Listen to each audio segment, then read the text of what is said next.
talk about clothing and cycling accessories. Our third speaker is Patrick Jarman, who works for a national organisation, Bikeability Trust, but used to be a KCC cycling instructor. And he's going to pick up on some of the ways that we can all ride more confidently and safely. And finally, we've got Sarah Eaton-Brown, who's a current Kent County Council instructor, and is very keen to get KCC cycling training into Faversham. And she's going to talk about the kinds of training that KCC can offer. We'll also be having questions and answers.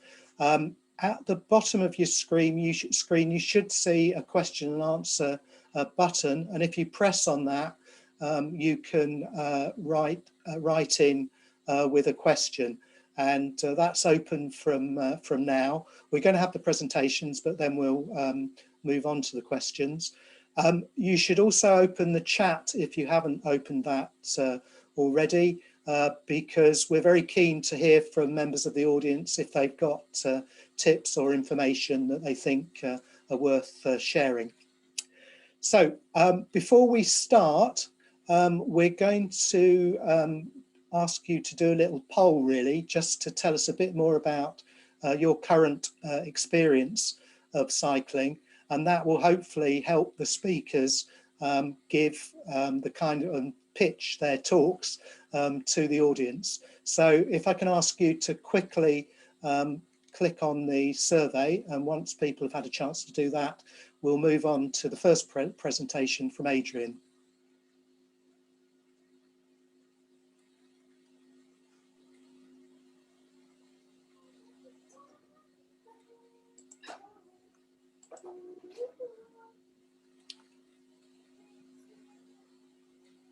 Okay, I'm looking at our panelists. They look as though they've managed to click the buttons now, so I'm assuming people in the audience have as well. So can I introduce Adrian Oliver to you, who's going to really kick off the session and talk about getting cycling for the first time.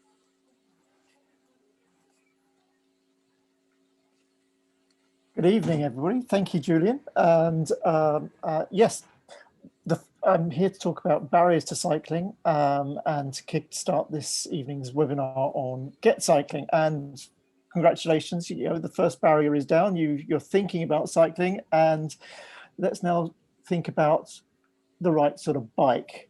When choosing a bike, it's important to think about, well, the most important thing is, do you like it? It's like a jumper. If you have your favorite jumper, that'll be at the front of the drawer, and you'll wear that regularly. If you have a bike you like, you will ride it regularly. And so choosing one that you like is really important. And then just make sure it fits. And the most crucial thing about fitting a bike is actually, can you stand over it without it causing any pain in any particular areas? So can you stand over the bike is the important thing, and make sure you're not stretching too much. The next thing to think about when you're getting a bike is, does it serve my needs? You know, if we're talking about here everyday cycling, well, you need something that will help you every day. So some of the most important things are to think about, you know, can you carry things on the bike? So has it got a rack?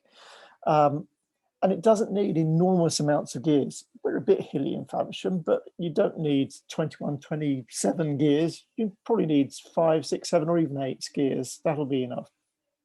The final thing is, can you move it? Now, this sounds a bit strange, but bikes are like seals. Seals in water are amazing, you know, but when they're out of water, they look a bit clumsy. And bikes are amazingly agile on the road, but actually when you're trying to move them around, they can be a bit heavy. So make sure you can move it. And that brings us on to the next slide, really, which is actually thinking about securing your bike.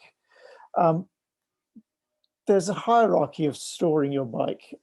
Indoors is the best option.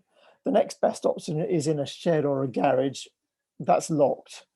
And the final option is outside, but locked to something. And covered, always cover your bike, because the rain is not going to help. And when we're talking about locking your bike, a good D-lock, and I'm sure Kaz will probably cover this in a bit more detail, but a good D-lock, which is a sort of lock that's shaped like a D,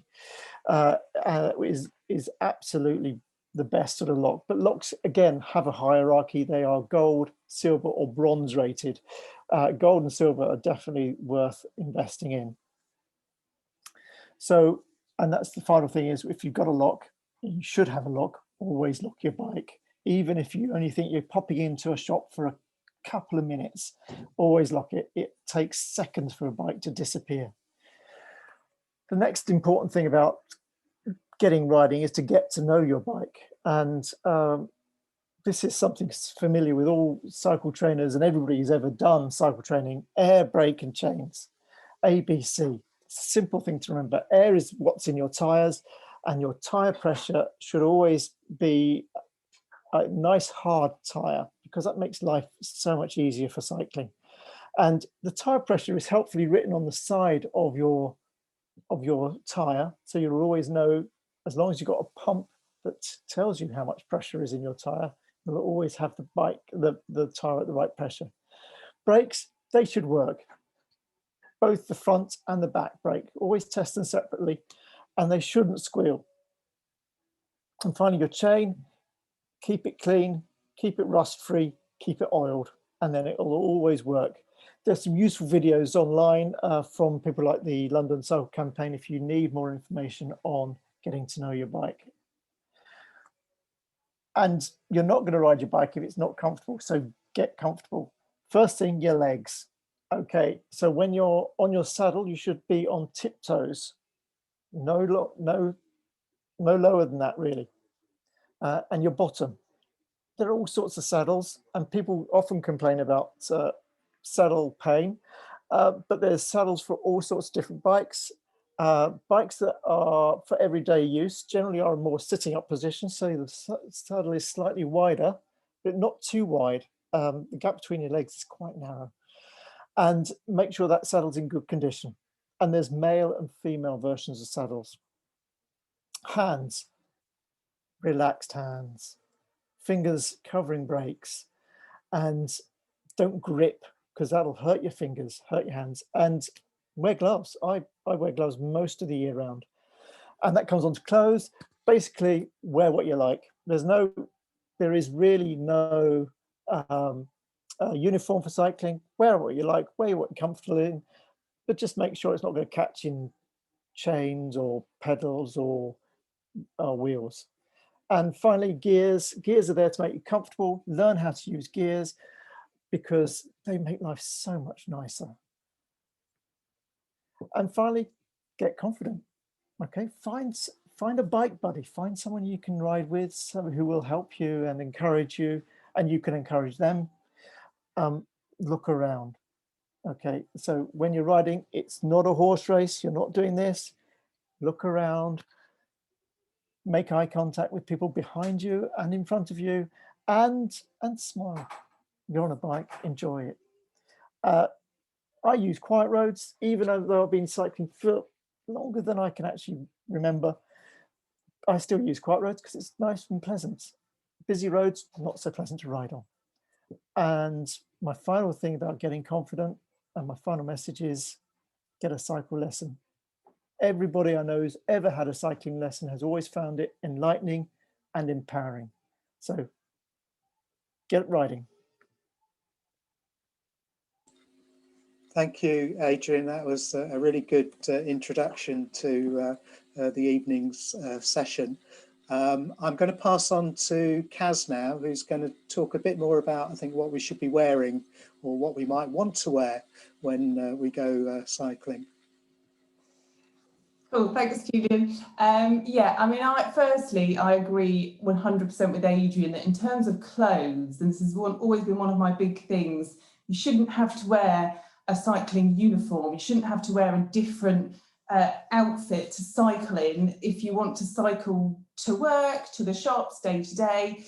And I think that's been a problem with our cycling, the image of cycling in the UK. For a long time, everybody thought, oh, well, if I'm going to cycle to work, I've got to wear full-on lycra, high-vis, crazy aerodynamic helmet, and it puts so many people off. And really, you know, I've been cycling now for 15 years, and I don't think I've ever worn a sporty outfit.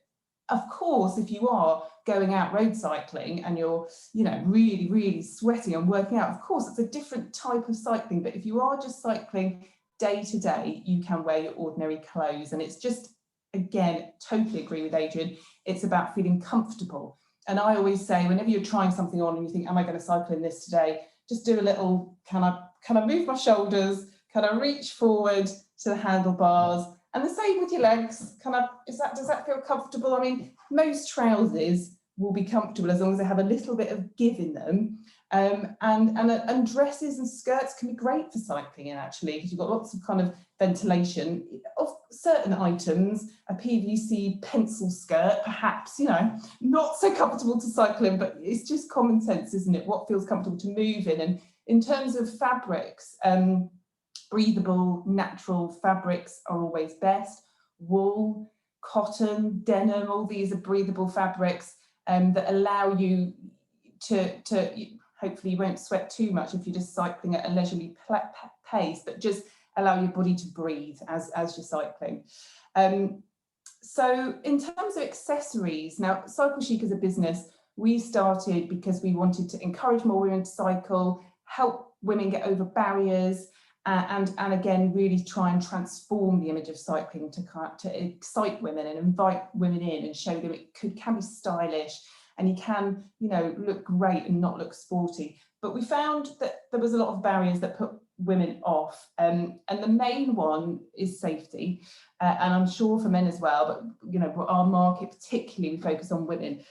So a helmet is, it's not law, you don't have to wear one, and I know loads of people cycle without one, which is fine. But if you are starting out, it is good protection, and it's like having a cycle lesson. If in combination with a cycle lesson, it gives you confidence, it makes you feel more secure. And essentially, there's so many different types of helmets you can get now. So you can get a very standard one, but you can get more designer versions. But you know, there's a whole industry now about to make helmets look fashionable and make them look desirable and something you actually want to wear. And the science of it, basically, all helmets, pretty much all helmets, there's a few different types, have this EPS foam here, and that is it's a hard foam, but it's crushable. So when on impact, that saves your fall, that crushes instead of your head. That's basically how it works. So when you fit a helmet, it's important that it's on properly, and it's not too big and it's not too small, and you've got it in the right position, basically. And this has got like a trendy magnetic buckle, there we go. So you want to make sure it's not pushed forward and it's not pushed backwards. Quite a lot of people do that and sort of wear it like a hat. It has to be completely sort of even and level on your head. And you want to also make sure that it fits, it's not too big and it's not too small. And I always say to customers, put it on and do a wobble test. And if it moves, obviously it's too big. And often there'll be an adjustable dial or some different pads you can put in to make sure it feels really nice and secure. And obviously if it does feel like it's crushing your brain, then it's probably a little bit too small. So yeah, so the world of helmets doesn't have to be an ugly, horrible one. You can get one that's nice and comfortable. Another safety aid is high-vis, reflective garments. And, you know, a lot of people wear the high-vis yellow jacket, which is very functional, great, but it's not a necessity. You can get something a little bit more jazzy. Something like this that you can just put over a normal coat, so you don't have to wear, you know, a specific cycling coat. You can wear your own coat, and then when you're cycling on a busy road at night time, you can just slip something like that on, and you don't have to completely kind of sacrifice your style to be seen, to be visible. And also there's various different ways you can add visibility to your outfit. In quite a nice way. Adrian talked about gloves, and I agree, especially in winter. I mean, you just can't really cycle in the winter without gloves because your hands freeze. But gloves, that's reflective fabric. So Not only is it a nice glove that keeps your hand warm and has grips on, when you're indicating, you're going to be really nice and visible to the drivers behind you. So that's just a little bit about visibility. And then weather and rain, and again, this is a big thing that puts people off. Fine to cycle on a lovely summer, spring day, but come a really, really rainy January day like we've just had, it's not quite so fun. But again, you don't have to have a cycling specific jacket. Most people in their wardrobe will have something that is waterproof and is kind of lightweight, a jacket that's lightweight and waterproof and gives you that ease of movement in the arms, is more than enough to cope with a shower. If obviously you're cycling really regularly and, there's no choice but to not cycle and you want something a bit more, to give you a bit more coverage, there's various things on the market, very long raincoats that cover your legs. And then these are something that are very popular, which is a poncho, which might be a bit difficult for me to get fully, for you to be able to fully see on the screen, but they are cycle specific and they actually, I can't really demonstrate, but they flip over the handlebars. So you're essentially inside a little rain tent, and they completely protect you, so the lower body and upper body from the rain. So there are things out there that can avoid you getting completely kind of sodden and bedraggled. And then bags and panniers, I think, are a game changer for helping you cycle every day. A lot of people think, oh, I wouldn't be able to cycle because how am I going to carry my laptop and how am I going to bring the shopping back and how am I going to get the kids' bags and all of that business.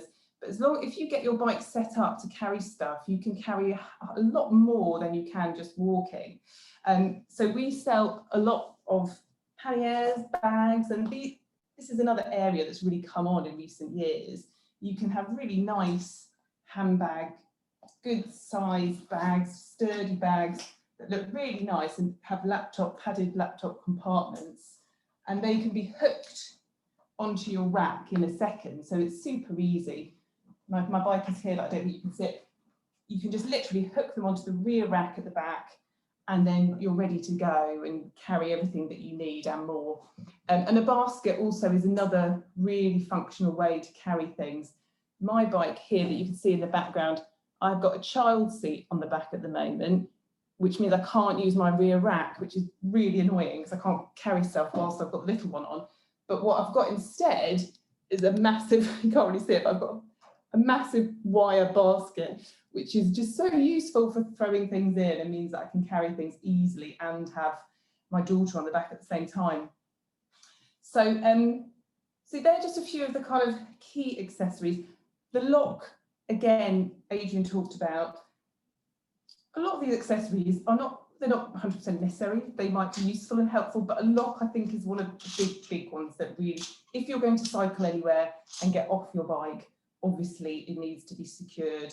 And a D-lock is an excellent and probably the most common and most secure lock out there. This is another type which is as secure on the gold. There's levels gold, silver, bronze, and this is a gold, and it's like a concertina style lock. And I have to say, I've had this for many years, and my bike has not been stolen. It's done its job.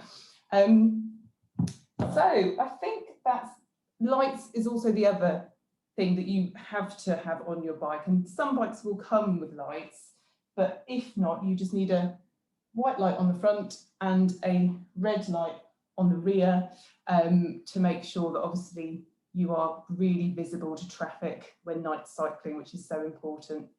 So that's my little roundup. Happy to ask any questions later on about anything, but totally concur with Adrian that, it's just about getting started and getting going and enjoying it, and not feeling like there's 101 things you need to do or tick off before you start cycling. Just go for it.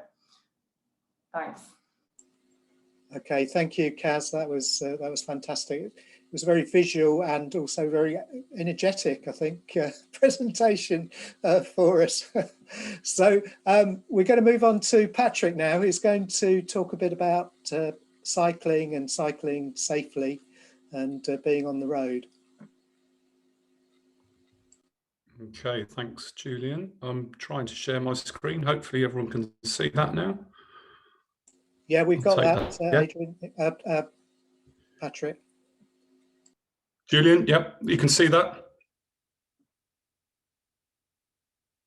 Sorry, you're muted. I'm Yeah, sorry, we can see that. Yeah, that's great. Lovely, thanks. I just got a signal on my screen saying your connection is unstable. So that was good timing, wasn't it? First one this evening. So hopefully it'll hold up. Good evening, everyone. Thanks ever so much, Julian and Faversham, for allowing me this time. I was a Kent instructor and instructor trainer for a good 12 to 14 years, so I've done a lot of instructing around Kent, know Faversham pretty well, and now I'm lucky enough to have got a job at the Bikeability Trust, who are effectively the governing body for cycle training in the country. So I'm working in the development team, and it's a really enjoyable post. My plan tonight really is to have a quick run through the outline of what we call the national standards as instructors.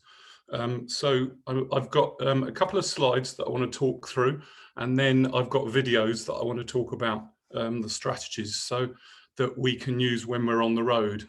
Instructors here will be very familiar with this, but probably others won't, and some of it might seem quite counterintuitive. The things that Adrian and Kaz spoke about are a really good tie-in with this first slide, because this is really about starting to think about how confident you are with your bike and making sure that when you are going to go out on the roads, thinking about which roads you're going to go on, thinking about some just basics about your control. So can we control our bikes when we're going around roundabouts and turning left and right, but also thinking about potholes and cracks in the road? You know, can we avoid those? Can we avoid other unexpected things happening on the road as well, which do inevitably happen? So that's the first thing to think about. Secondly is, can we control our bike by stopping where we want to in a slow and controlled way? Can we also do this if something unexpected happens? So there's some top tips to this that, again, a lot of instructors will give out on a day-to-day basis. And good to hear Adrian talking about having cycling lessons, because obviously that's what we would advocate.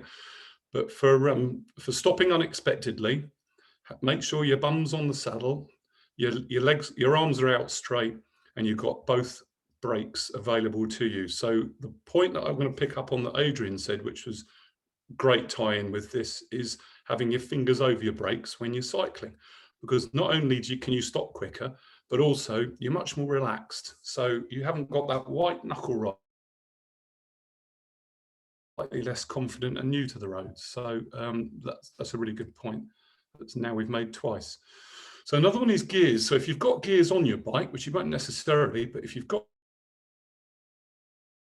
your bike, can you use them confidently, and can you make good use of them at things like junctions? So if we change our acceleration easier out of junctions, is that something we're comfortable and confident with? So it's also about, obviously, about hills and different surfaces and different weather conditions. But so if you've got the wind blowing in our face, that's like going uphill, etc. So just getting confident with these. I mean, this first slide is, you really, if you're at this stage, then go to the park and practice, find somewhere traffic free. But we can all improve our skills, and we all wobble at times. So, you know, these are all things that we can all improve through our cycling lives. Another thing that Adrian mentioned is looking around you. So this is kind of the baseline for cycling, really, it's your foundation. You need to be looking around you when you're cycling. You need to be confident to look left and right, over your left and right shoulders, know what's around you. If you've got mobility issues, if you've got neck problems or upper body issues, mobility, then there's mirrors. So mirrors to fit helmets, there's mirrors obviously to fit handlebars as well. And they're a really good substitute. And they might also supplement your observation as well. So I know instructors and very experienced cyclists who use mirrors, but they'll also try and look behind them if they can. So it's getting comfortable with that. One-handed, that's for communication, not an absolute essential. So it's very useful, obviously, but communication comes in other ways, which we're going to refer to later, and we'll have a look at some videos to see how communication happens as well. And sometimes that's about your observation as well. So looking around, making good eye contact with people. Last few tips. So this again goes back to some of what Adrian was saying. So first of all, think about cycling with the ball of your foot on your pedal, because that will give you much better balance and a lot more power. Getting your saddle height right, and as Adrian said, your selection of your saddle is really critical, making sure your bike's comfortable for you. The height's right, but also the angle's right. So making sure it's not sloping down, because you're probably going to slip forwards. And if it's backwards, then it could be a bit uncomfortable, I reckon. And there again, I've put about fingers over your brakes to relax and breathe, okay? That sounds really daft in a way, but I think this is one of the things since Kent has started their adult training, and this is common experience across the country, is that teaching cyclists, particularly new to the roads or particularly just new to cycling, one of the things you notice as soon as people tense up is they stop breathing. So get yourself relaxed and breathing, and take a few deep breaths before you get going, particularly if you've got a bit nervous about something. So this slide is about right to be on the road. So this is the fundamentals of what we need to do when we're on the road to try and make ourselves confident. And it's really about taking control of the road at the right times. So that's why, and I've termed it right to be on the road, because often a lot of cyclists who are underconfident or new to cycling on the roads really need that message put to them, is that we as cyclists have every right to be on the road. Okay, so that's a very common message that we have to give to cyclists, and you know, I'd urge everyone to do the same and think the same. So we do have the right to be on the road, just as any other vehicle is. When we're cycling, a best tactic is to cycle where we can see what's going on and people can see us. We can communicate well with people then if we can be seen, and it's really important to share the road, to cooperate with others. What we need to find is a balance between, we need to find assertive riding, but cooperative riding. Okay, we all recognize there's bad drivers of every type of vehicle, including cycling. So we need to really try and represent cyclists in the best way possible and be cooperative and communicative. So signaling, again, I was talking about signaling earlier. We really need to make sure that if we can communicate. If our communication is limited by, again, mobility issues, etc., then there's the possibility that we could use our eye contact. So a really good look behind you will tell another road user that you as a cyclist. First thing is, it will say, I'm a human being, look at my face. And the second thing it will do is, I'm thinking about doing something, about to change position probably, or I'm about to do something, maybe stop. But most likely I want to change position, I want to turn somewhere. Okay, where should I cycle on the road? So again, all of these are linked together, and broadly speaking, I think we could summarize this as two positions. In training, we call this primary and secondary position. In real life, really, in normal talk, let's say pass me or follow me. So if I want somebody to pass me and I've got space and time to allow them to pass me, I'll cycle approximately, very approximately, a metre from the curb or the roadside. I don't want to be close to the curb, because that's not giving me any space to move into should somebody come close to me. It's putting me in the gutter, it's putting my pedals at risk at clipping the curb, etc. The other position is follow me.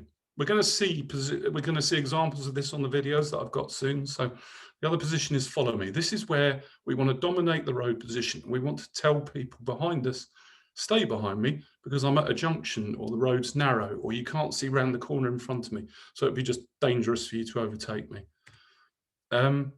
Think about who goes first. So if you're not familiar with using roads, if you haven't done driving tests, etc., then you will need to sort of brush up on who goes first at junctions, who goes first at pinch points, who gives way where.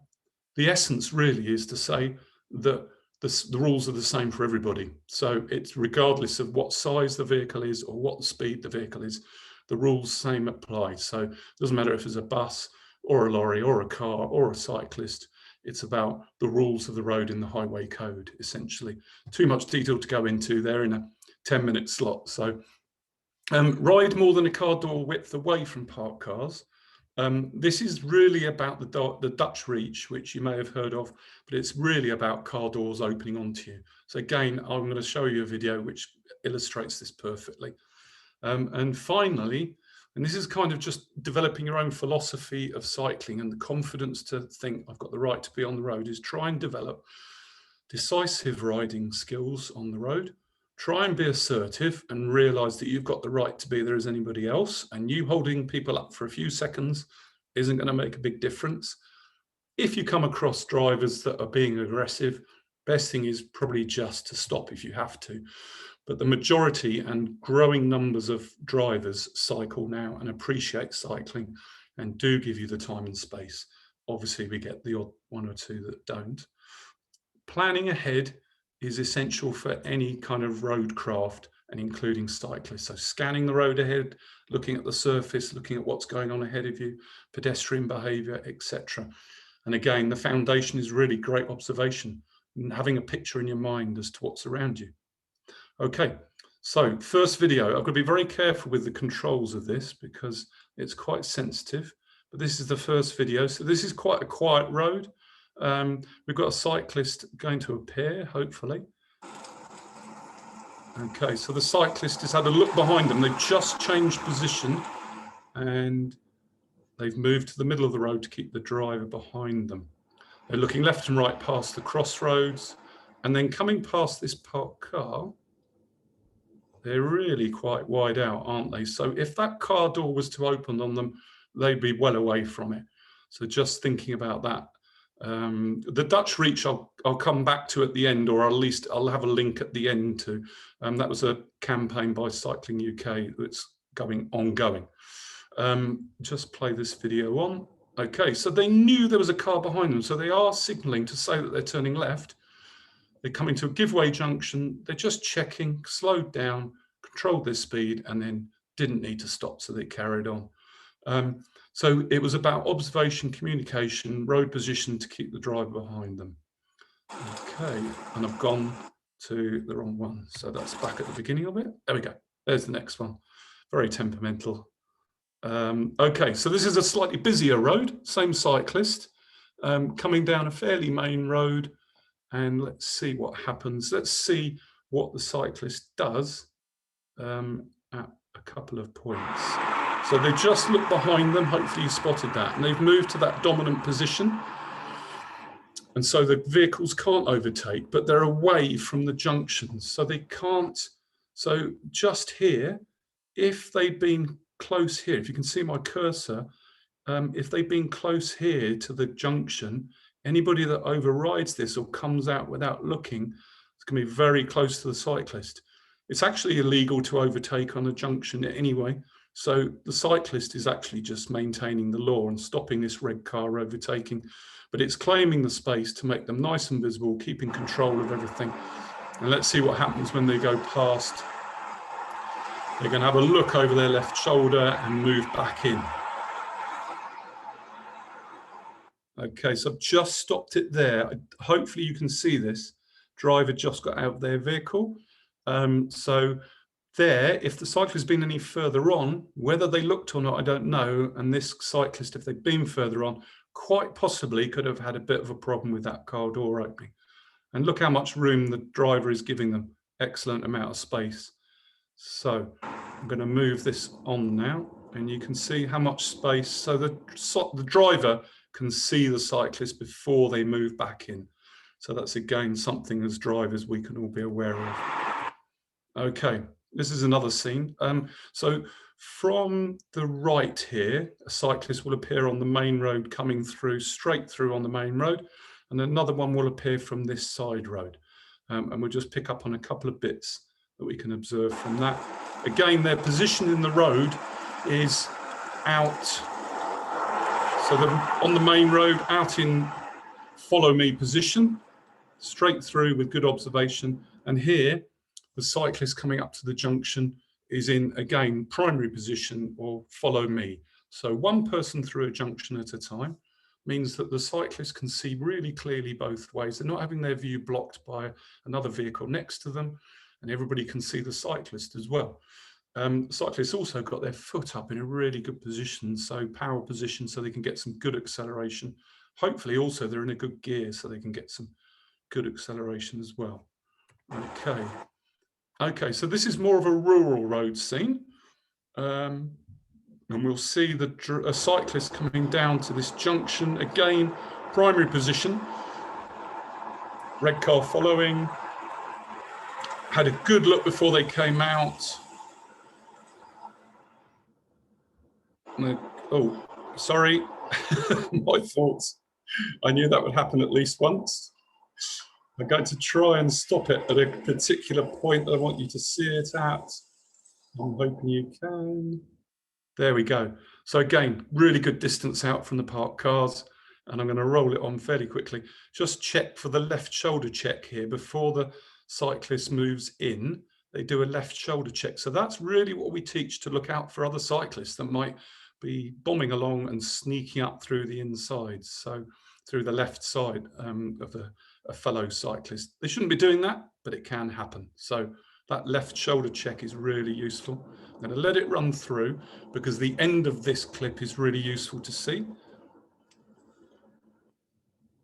Okay. So at the end of this sequence, stop there. So this, let's just have a look. This cyclist here, very close to the parked car, probably thinking, oh, I've got to get out of the way of this car, but they shouldn't be really. I mean, in truth, perhaps this red car should have waited behind and given way anyway, back somewhere further. So this is very close to here. And I would say this cyclist quite close to the curb, probably be inclined to be moving out, if not sooner rather than later. So quite a lot to pick up in that. Useful to have those two extra cyclists in there as well. So moving on. This one's called social cycling. So you'll see why, basically. Let me play the clip. Okay, so side by side. If we check the highway code, not a problem with side-by-side cycling. And we're not taking up any more space than a car there or small vehicles. So plenty of time and space for the driver to overtake. They could see ahead of them. They didn't overtake till they could. And absolutely fine for those cyclists to be out in that position. What I would add to that as a slight caveat is, in your situations where you can see actually you are causing a problem and it doesn't affect your riding to move in one in front of the other, and it would aid the flow of the road, then do that. Otherwise, you have every right to be cycling side by side, and that's one of the joys of cycling in an environment like this. So that's why I called that social cycling. Okay, so last two videos now. This one is a first exit at a roundabout, and it's obviously a much more busy environment. So similar to some of the junctions you might find in Faversham and further afield, Canterbury, certainly the A2. I know there's no roundabout on the A2, but the volume of traffic and perhaps speed of it. So you can see that this cyclist has already taken primary position or the follow me position. And they're virtually at the same speed of the traffic around them anyway, which isn't particularly fast coming up to a roundabout. So they're going at the same speed, and watch the observation. And they're just maintaining that position. They're going to signal to say where they're going. Only need to do that if you feel confident you've got control, because actually they're going to stay behind you. Little left shoulder check to move back into the cycle lane. And you can see the cars are giving them plenty of space. And now we can move on to the final video, which is a second exit at the same roundabout. So slightly more challenging.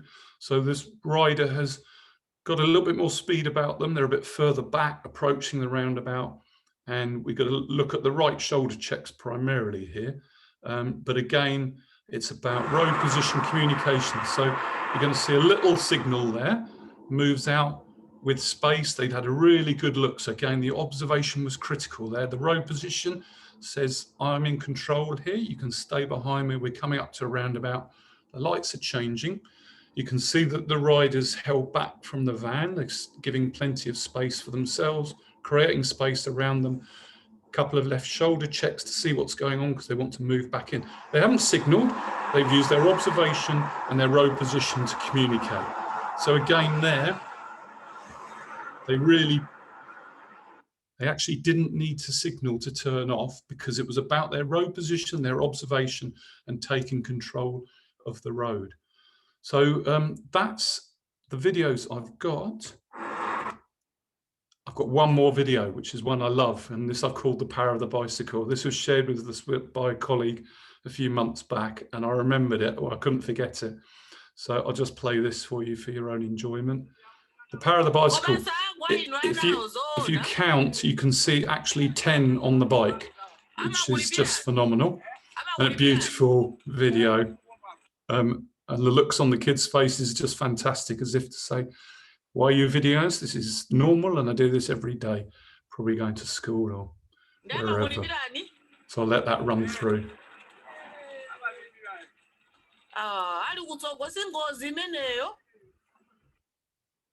Okay. And the last slide I've got. So these I'll leave with Faversham. These are clips they're links to so the Bikeability cycle training, so you can learn everything there is about cycle training and look on the Bikeability website.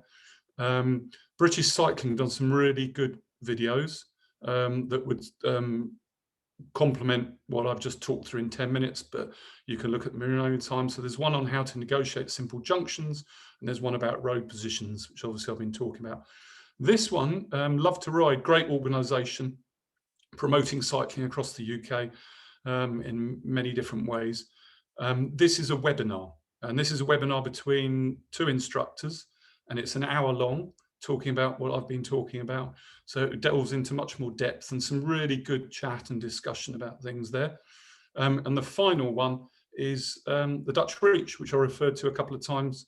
And that was a campaign by Cycling UK to try and reduce the number of cyclists that are hit by car doors opening on them. So something for us as drivers to have a look at and think, okay, actually I can make a difference as well. So thank you very much for listening. Really enjoyed the opportunity to do this. Looking forward to questions at the end. I'll hand back to Julian. Thank you very much. Okay, thank you very much, Patrick. That was really interesting. One question came in, which I think we might as well pick up now. The videos you showed us, are they available for members of the public? Or they're not actually. I got agreement from the trust to use them for your purposes. They actually need to stay relatively local at the moment, was the kind of briefing I was given, because they're being used for another project. So I will speak to people in the trust again about that. But I mean, you're going to have this recorded anyway, aren't you, on your website? No, so yeah, they will be available in that. They're certainly available in that respect, yeah. But perhaps don't just start sharing them widely is probably the brief I was given. So yeah, if we can stick to that, that would be good. Fine. Okay, thanks very much. So we're going to move on to Sarah now, who's going to really, I think, pick up on what training is available locally. So Sarah. Thank you very much.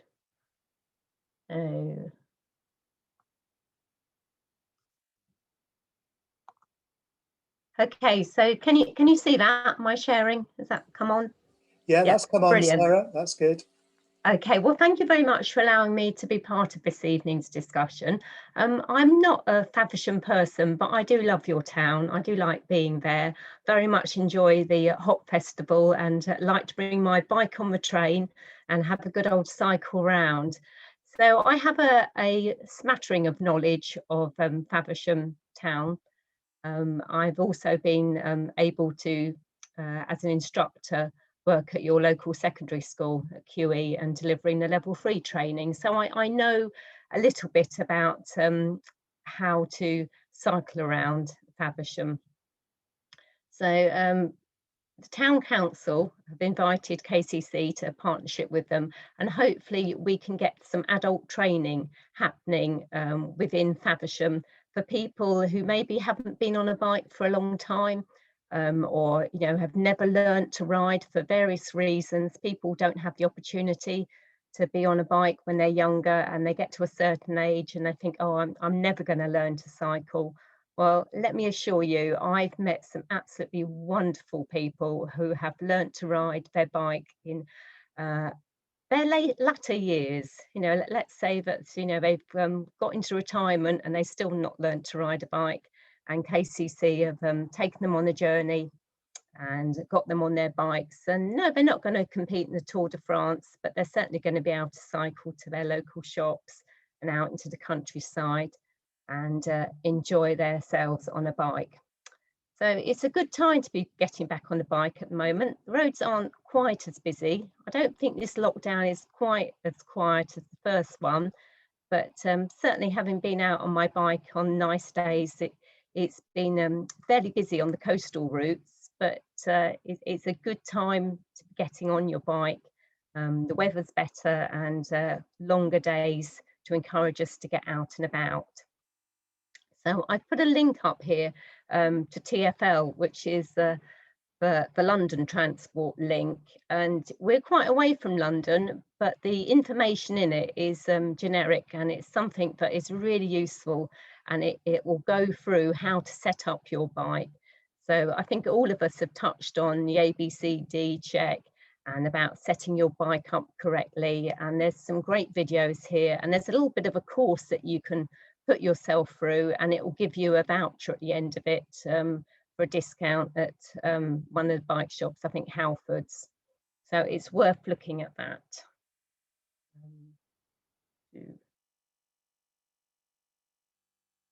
Now I can't get to my next page, which is what happened earlier.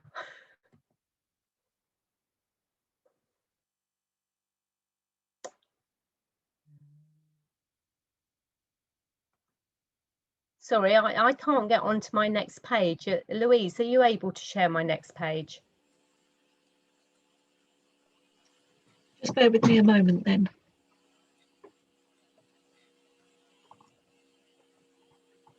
So while Louise is loading it, I'll just sort of mention a bit about Faversham cycling around the town. So Faversham is a beautiful old town, but you do have cobbled streets. And that is something that you're going to need to be aware of if you're going to be cycling over cobbles. I bet it's, you know, it's a surface that you need to be aware of on your bike. There's also quite a few pinch points round by Tesco's where all the traffic calming is that you need to be aware of. Thank you, Louise. So it's the next one. Thank you.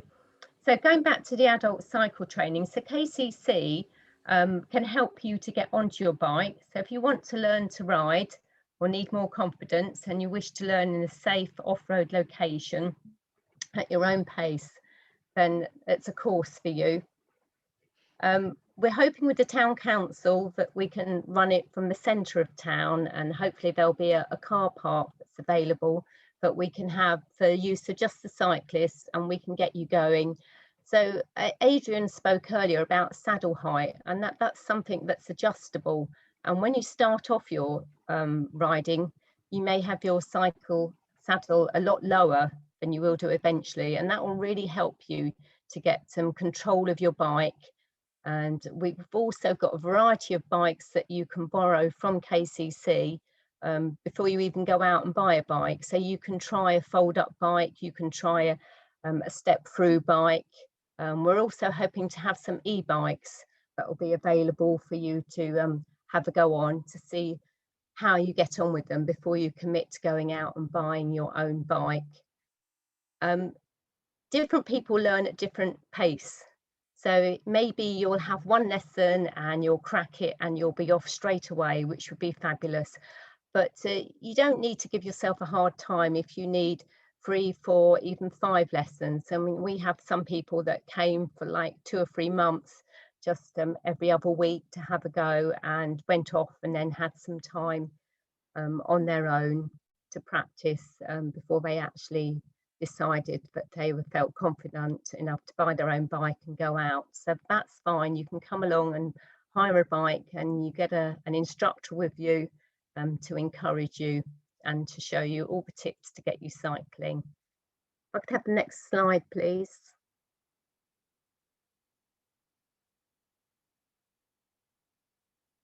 So the course locations are here for you as well.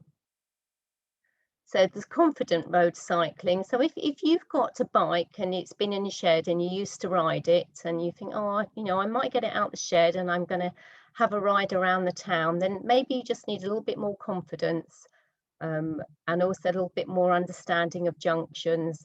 And as we were saying, whereabouts in the road you're going to cycle, whose turn it is to go first, the looking around, the picking up on all the clues of what's happening. This would be a really good course for you. Don't be put off by the time. So 2 hours is a long time to be out cycling. We're not going to expect you to cycle for 2 hours solidly. There's plenty of breaks, there's plenty of chat, and the course is very much bespoke to you. There would only be one other person on the course, so just a couple of you with an instructor. We often pair up, so there might be 4 trainees and 2 instructors, and we'll take it in turn and we'll go at your pace. But obviously, if it's in Faversham, it's your area, so it's a great opportunity for you to sort of say where it is you'd like to cycle, and to go with somebody who is confident with the road and can give you the knowledge of how to share the road safely with others. And I think there's one more slide. So yeah, just a few pictures of us out on our bikes, enjoying ourselves. And as Kaz said, you can wear whatever clothes you like, as long as it's comfortable. Just get out there and sort of enjoy being on your bike. So that's all I've got to say. So I'll hand back. Okay, Sarah, thanks very much. Yeah, I really do hope that we're able to get some cycling training organised at a town centre venue in the next few months. So thank you everyone for your presentations. We're going to open it up for questions now. So there's a couple of questions that have come in, but there are also some questions that I've got that people had submitted in advance. But I think I'll start by picking up the questions that have come in. They're reasonably focused. So the first question really is about Evelyn has said that she runs a company that produces indicators that you can wear on your hands, and that you know, there's a value in flashing lights and indicators as you're cycling. Do any of you have experience of using these, and have you got any thoughts about their value?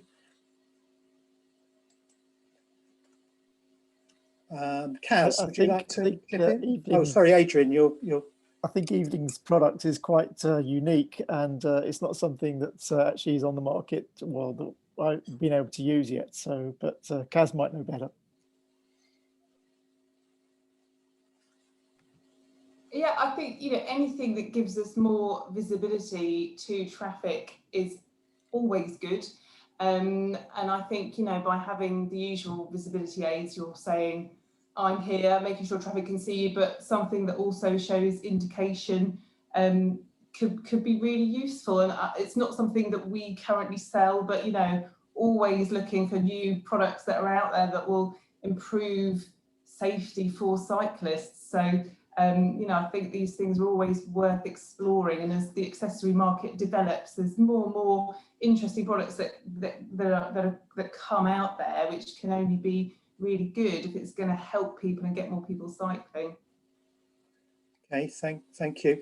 Francis has asked about whether with the KCC training you have trikes as well as bikes, Sarah, particularly e-trikes. We don't at the moment, although we are looking to purchase a fantastic e-bike that is going to be a trike. It converts to a low-level bike, a recumbent bike, a trike. They're really expensive, but they are looking to buy one. But I would recommend a place down at Toddler Cove in Canterbury, Wheel Potential, for inclusivity, and they've got some brilliant bikes down there that you can hire. So, you know, bikes that you can clip a wheelchair onto the front of, trike bikes, tandem bikes. It's a charity, and it's a fantastic place to go and just sort of have a chat with them and hire a bike. And yeah, very much inclusivity of getting as many people as we can out cycling. So yeah, bikes are available for all types. Pat's got something he wants Pat, to add. do you want to come in? Yeah, I was just going to add that I would encourage Francis to get in contact with Kent County Council and ask them to get trikes. You know, the more we are is that I councils and providers will start to provide them. I think there is a member of the audience who is KCC based, who is already looking into it. So I think it will be noted, Pat. Yeah, I think I think they're lining one up for Canterbury, aren't they? But yeah, let's buy as many as we can. And there's a lot of innovation going on around the UK anyway, so absolutely, yeah. Okay, thank you. We did have some questions in advance, so I'm going to turn to these for the moment. So the first one is about electric bikes. If someone's starting out and wanting to buy a bike, what are the pros and cons? Should they be thinking of getting an electric bike or a standard bike? What do they need to think about? Does anyone want to come in on this? Okay, well, I don't have any experience or knowledge of electric bikes as such, so I let somebody else answer that part of the question. But I will say KCC have purchased electric bikes that will be available for people to trial out. I do know from having sat on one and had to go myself, you absolutely do need a bit of guidance and training because, yeah, you've got power at your fingertips. You know, you sort of push down and you're off. They're brilliant. But I would recommend some sort of training more than just sort of going to Halfords and being given a bike and told to go around the car park. And as an experienced cyclist, it was quite an experience. But I'll let somebody else who knows more about e-bikes comment now. Kaz, you wanted to come in? Yeah, again, I'm not an expert on e-bikes, but what we get is a lot of feedback from customers. And in the last, I'd say, couple of years, we have a lot of customers who are kind of maybe 50s plus, who feel that they've just revolutionised. You know, they perhaps feel that if they wouldn't have the fitness level to cycle, so having that assist with an e-bike gives them that extra ability to cycle further and cycle more.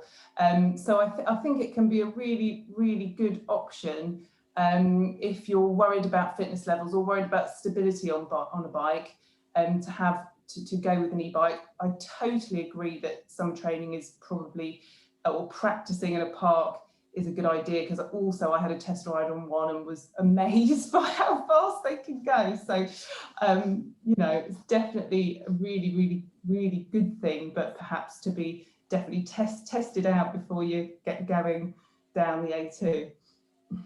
Yeah, Okay. I would concur with that. A little practice away from the road first is a good idea. We have a fleet of e-bikes in Deal that we hire out, and incredibly, they just put a smile on your face. They are just remarkable things. And yes, they flatten the hills, they shorten your journeys. And the other thing is that they equalize the speed between you and the rest of the traffic as well. So really, really very supportive of e-bikes of all ages, you know, for people really. And yeah, they're good fun. Okay, thank you. The next question is, I like the idea of doing my food shopping using a bike. Is this just a fantasy, or are there clever ways to carry lots of shopping? Anyone want to have a go at that?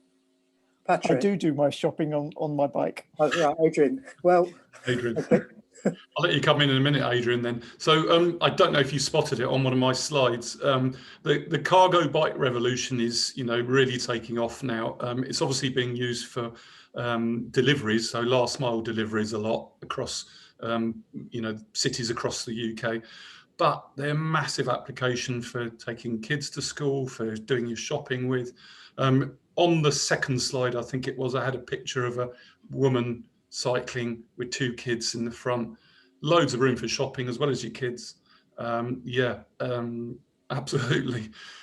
You can use cargo bikes, but there's also trailers as well. Adrian, you take over.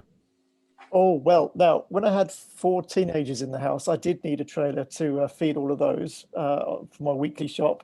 Now I'm down to 2, and I can manage with 2 large panniers and a rucksack. And that's all I need on an ordinary bike. Okay, Kaz, you wanted to come in as well? Yeah, I mean, I agree. You can get quite a lot on an ordinary bike, and a really good sturdy basket that's got a under support that connects down to the wheel, or a support from the handlebar stem to make sure you can actually put some decent weight in it. And then if you have that and a pannier on either side, or double panniers, and a rucksack, you can get quite a lot of shopping home. Okay, that's brilliant. So thank you. Yeah, I'm sorry, I didn't mean to sound as if I was just saying to everybody buy a cargo bike, because you can definitely shop with normal bikes. Okay, thank you. Right, the next question is actually from me. I have to join the A2 briefly on my way to and from town. A lot of the time I chicken out and push my bike across the road. Do you have any tips? I think it's probably for Patrick. Do you have any tips on how to join a busy road and feel confident on cycling on it? Yeah, so I mean, hopefully Adrian and Sarah would agree with me, but yes, it's not the most pleasant road to cycle on, first of all, and I understand that, I appreciate that, and it wouldn't be necessarily my choice. I'd actually put a segregated cycle lane on the A2 and change things fundamentally, but I think really it goes back to some of the points I was making, which is about choosing the right gear to join the road in. So once you've got your gap in the traffic that you're confident to move out in, if you're in the right gear to accelerate quickly into the flow of traffic, and then it's claiming you're right on the road. If you feel that it's not the right time for people to overtake you, it's being confident enough to say, right, I'm going to cycle in the middle of the lane at the moment because I may need to turn right fairly soon anyway, or there's a pinch point coming up like a traffic island, or there's cars coming towards us, so there's not enough room. So it's choosing your road position once you're in there. And it shouldn't be about pace, because actually everybody's got to share the road, and it's right to be on the road again, I would say. Adrian or Sarah, have you got anything to add to that? Sarah? Hi. Yeah, no, I just think maybe get yourself some confident cycling lessons so that you go out with an instructor. You can ask to go on that particular road, and they can give you lots of tips. I'll just come at it from the other side, actually, because I've been fortunate enough to be an instructor for the SUDS things, which is where the lorry drivers actually have to come out. And we take a group of lorry drivers as part of their HGV training onto bikes. And they don't really look forward to it, but it is so good to speak to those professional drivers and to have an understanding of what they see on the road. It certainly made me a lot more aware of professional drivers and what a brilliant job they do, and you know, allow them the space when I'm on a busy A road, you know, to have a respect for the other people that are using that road as well. But you know, the big lorries behind you, not so sure about the foreign lorries, but certainly the British lorries, I'm very happy if I've got a big lorry behind me, because I know what professional job they are doing. And if I'm cycling correctly and confidently, then it's not a problem for me to be on that road sharing with them. Okay, thank you very much. Just to add one more thing there, choose the right location. Choose the right location for you, and try and do, I know this sounds a bit technical, but a right left, because that's a much easier crossing a busier road than doing a left and right. So a right left is a better way to do it, but just find the right place for you and be patient. Don't rush yourself. Make sure there's always enough space for you. Okay, thank you everyone. We've got a question that's come in from Debbie. Are there any ladies cycling clubs in Faversham in order to buddy up? I don't know if anyone can answer this at all. I'm not sure if there's a Breeze group in Faversham. I know there's definitely one in Whitstable, which isn't too far away from you, but have a look at Breeze. Look them up on the cycling forums, and hopefully you will find some ladies cycling groups there. Fiona is the Breeze champion for the area, and before lockdown long time ago, she was doing regular rides. So British Cycling Breeze. Okay, so that information is presumably all available online. Yeah, I've certainly spoken to women cyclists who are in groups in Faversham, so I think there are groups, and I think down the line, one of the things we could look towards trying to do is some kind of directory of cycling resources for the town. Have you done that in Deal, Adrian? Yeah, in Deal we've been lucky enough that there's quite a few lycra clubs, but there's quite a few clubs that are now sort of groups that are getting together. There's a gentleman's cycling club where they're all basically over 70 and on electric bikes, but they have a wonderful time every Tuesday morning. They go out. So there's all sorts of ways of grouping people together on bikes. Okay, thank you. A good way to search for a group is Cycling UK have an amazing website where they have literally every cycling group who's registered with them, but it's so comprehensive, and I'm pretty sure you can just put your town or your postcode in and it will come up with any groups that are local to you. And they're generally cycling groups are there to encourage more people to cycling. So we've interviewed a few women who run some of these groups, and there's such welcoming environments that can really help encourage women and help women over the barriers, and just that sense of community, you know, obviously as and when we can cycle in groups can be really good. So I definitely encourage you to look up on Cycling UK and see if there is one locally. Cycling UK are also providing funding to help people start their own group at the moment. Community cycling group is so not racing or touring or anything like that. Community cycling groups, and they are providing some funding to help people get them off the ground. Okay, thank you, everyone. The next question is about going out into the local countryside. I'd like to take my family out on the road into the countryside. Do you have any tips on particularly good routes out of Faversham that I could try? Or alternatively, are there good places in town to cycle with a young family? Any thoughts? So I have got some routes that I can share with you. I'll give you afterwards. Okay. They're not routes that I've actually ridden myself, but they have been given from somebody who is Faversham local. So there'll be a variety of routes there that I can give you to put up.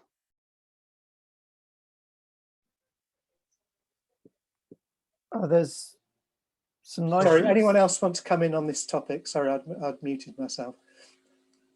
I was going to mention that British Cycling had run led rides, and I'm not sure if they're still up on the site, but I actually planned a route out the back of Faversham towards Graveney, partially off-road and then on-road, very quiet roads. It was a really lovely route, actually, but I'm not sure if it's still on the British Cycling site. It was a Ride Leader initiative then. Do you know if it's still there, Adrian? I haven't looked recently. I don't know if it's there, but I was going to say National Cycle Route 1 comes through Faversham, and that connects Faversham over to Graveney, Seasalter and Whitstable. And then in the other direction, it connects through Buckland to Tenham and on to Sittingbourne. So National Cycle Route 1 is always a good one to start with. South of the town, there's all sorts of places to go. Just be conscious that if you head off in Selling direction, there's always going to be a dip down and a climb up, because there's a dip over there. But apart from that, yeah, lots of lovely quiet country lanes to try. Just explore. I would also add that Cycle Streets is a good website. So Cycle Streets will give you quiet routes. It will give you a kind of challenge level as well. So it will give you a kind of, if you plot in a route, it will give you a quiet route. It will give you a sort of medium traffic level route, and then the most direct, but it'll tell you how challenging it is as well. So Cycle Streets, if you find the link for that, that would be good. I mean, maybe we can get it on the website, Julian, on your site. Yeah, yeah, that would be good. I noticed on the chat we've got Mark's given us some a kind of link for a group listing with Cycling UK, and Brian's mentioned that cycling to Harty Ferry and going on to Cognac is very nice cycling and is reasonably flat as well. So thank you for those. I wanted to ask a question about buying a bike to start with. Any thoughts about how much I should be paying to get a decent bike for, you know, riding around town or going on occasional excursions? And is it worth spending a lot of money on a bike when you first start?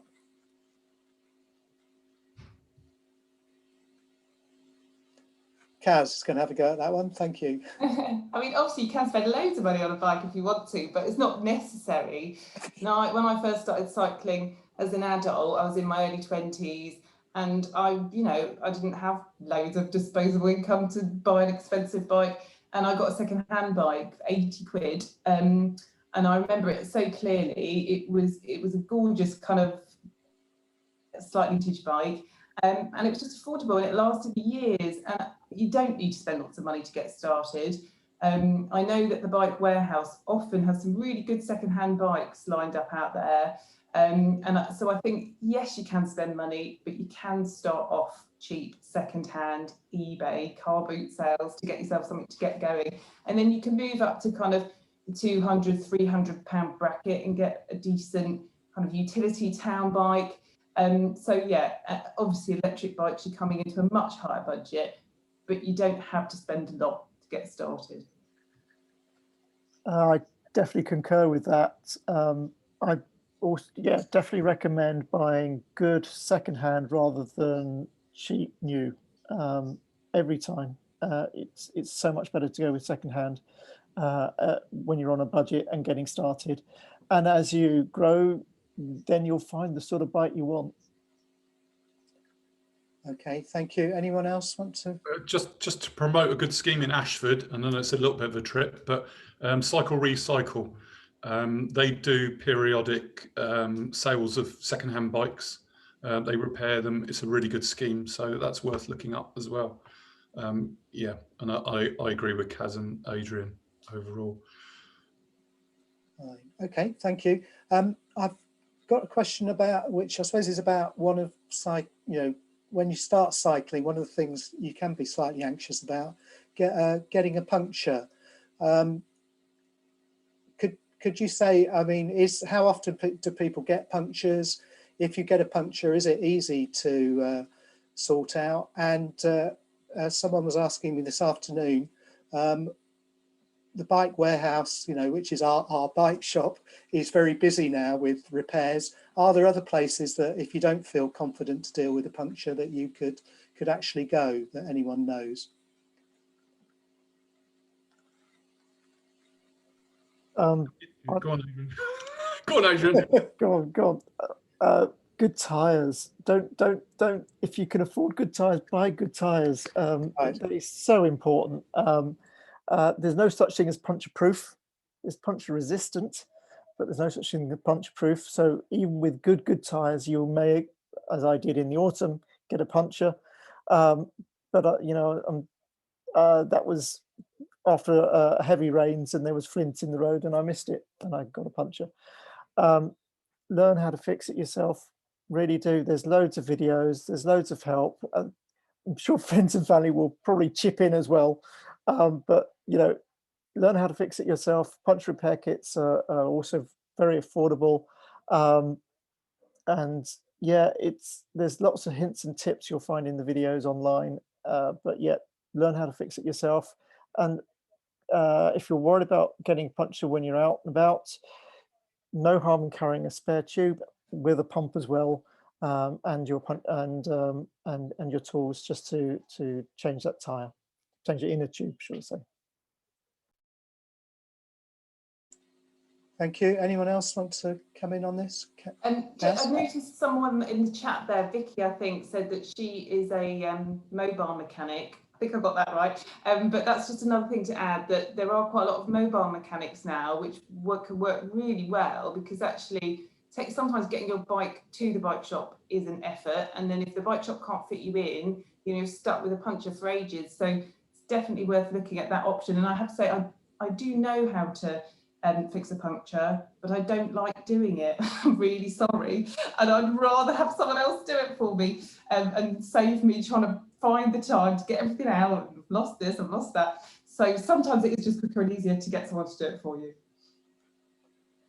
Okay, I'd absolutely add on to Adrian's about get decent tyres, because I'm sure, you know, the tyres on my bike have saved me from many a puncture, because I very rarely, I think I've only had one puncture when I've been cycling. So yeah, decent tyres will just save you all that angst in the first place. Okay, thank you, everyone. I'm going to make this the last question. I mean, there's quite a bit in the chat, and I will pick up on the comment that Brian has made in the chat about investing in cycling infrastructure locally.